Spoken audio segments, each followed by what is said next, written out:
Ben राजा हुए। Ben बड़े नास्तिक हो गए। बेन ने अपने राज्य में उद्घोष कर दिया, न यष्टव्यम न दातव्यम न हो तप्यम दुजाह क्वचित। कोई भी ब्राह्मण मेरे राज्य में न यज्ञ करेगा, न दान करेगा, न होम करेगा। न यष्टव्यम न दातव्यम न होतव्यम दुजाह क्वचित क्वचित भैरी घोषेण सर्वथा। घोषणा कर दिया, मेरे राज्य में न कोई यज्ञ करेगा, न दान करेगा, न होम करेगा। अपने राज्य में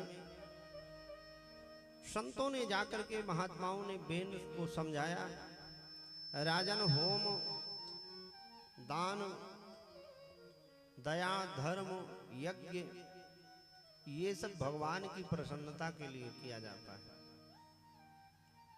भगवान प्रसन्न रहेंगे तो आपके राज्य पर अपनी कृपा दृष्टि बनाए रखेंगे, सब सुखी रहेंगे, आनंद में रहेंगे, प्रसन्न रहेंगे। तो नास्तिक बेन कहता, ऋषियों आप लोग किस देवता की पूजा करते हो? राजा ही देवता होता है, इसलिए राजा की ही पूजा करो, किसी भगवान की पूजा मत करो। ये तो तुम लोग उसी प्रकार से अधर्म कर रहे हो जैसे कोई स्त्री अपने भरण पोषण करने वाले पति को छोड़कर दूसरे का चिंतन करे, दूसरे को सम्मान दे।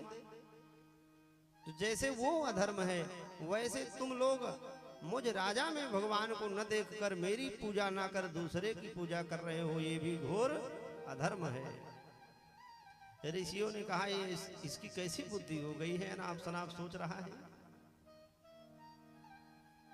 संतों ने समझाया, बेन नहीं माना तो संतों ने श्राप दे करके राजा को वहां से चले गए। श्राप का प्रभाव ये हुआ कि एक दिन राजा अपने सिंहासन से गिरा, उसकी मृत्यु हो गई।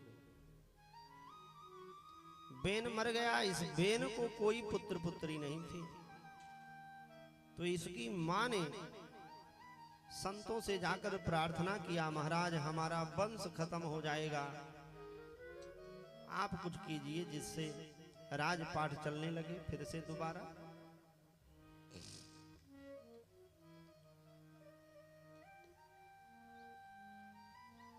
राजपाट फिर से दोबारा चलने लगे।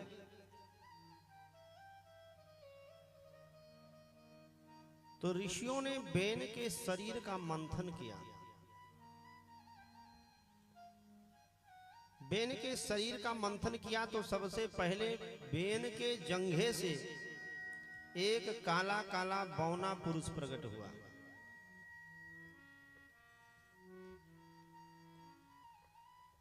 काक कृष्णोति यंश्वांगो, काले रंग का पुरुष प्रकट हुआ। ऋषियों से पूछा, प्रभु मेरे लिए क्या आज्ञा है? तो ऋषियों ने कहा, निशीथ बैठ जाओ।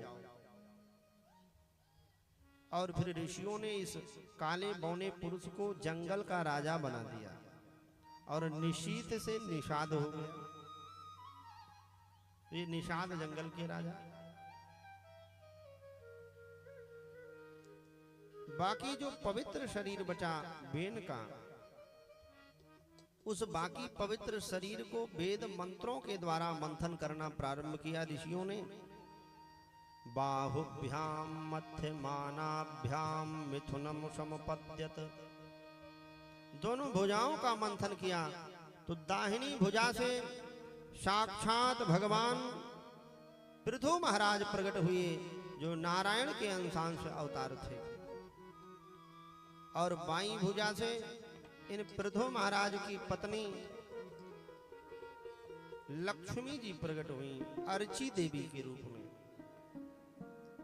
एस साक्षात् एस विष्णोर भगवतः कला भुवन पालिनी, भगवान विष्णु की भुवन पालनी कला के स्वरूप हैं ये पृथु महाराज। और इनकी पत्नी अर्चन भक्ति की स्वरूप है।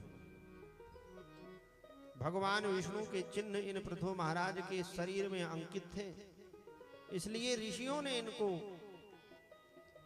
विष्णु भगवान के समान ही आदर सम्मान दिया।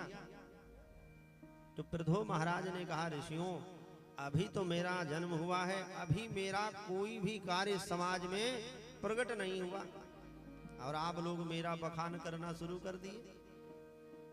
यदि मैं वो कार्य नहीं कर पाया तब समाज में मेरा उपहास होगा, इसलिए ऋषियों मुझे कुछ करने दीजिए।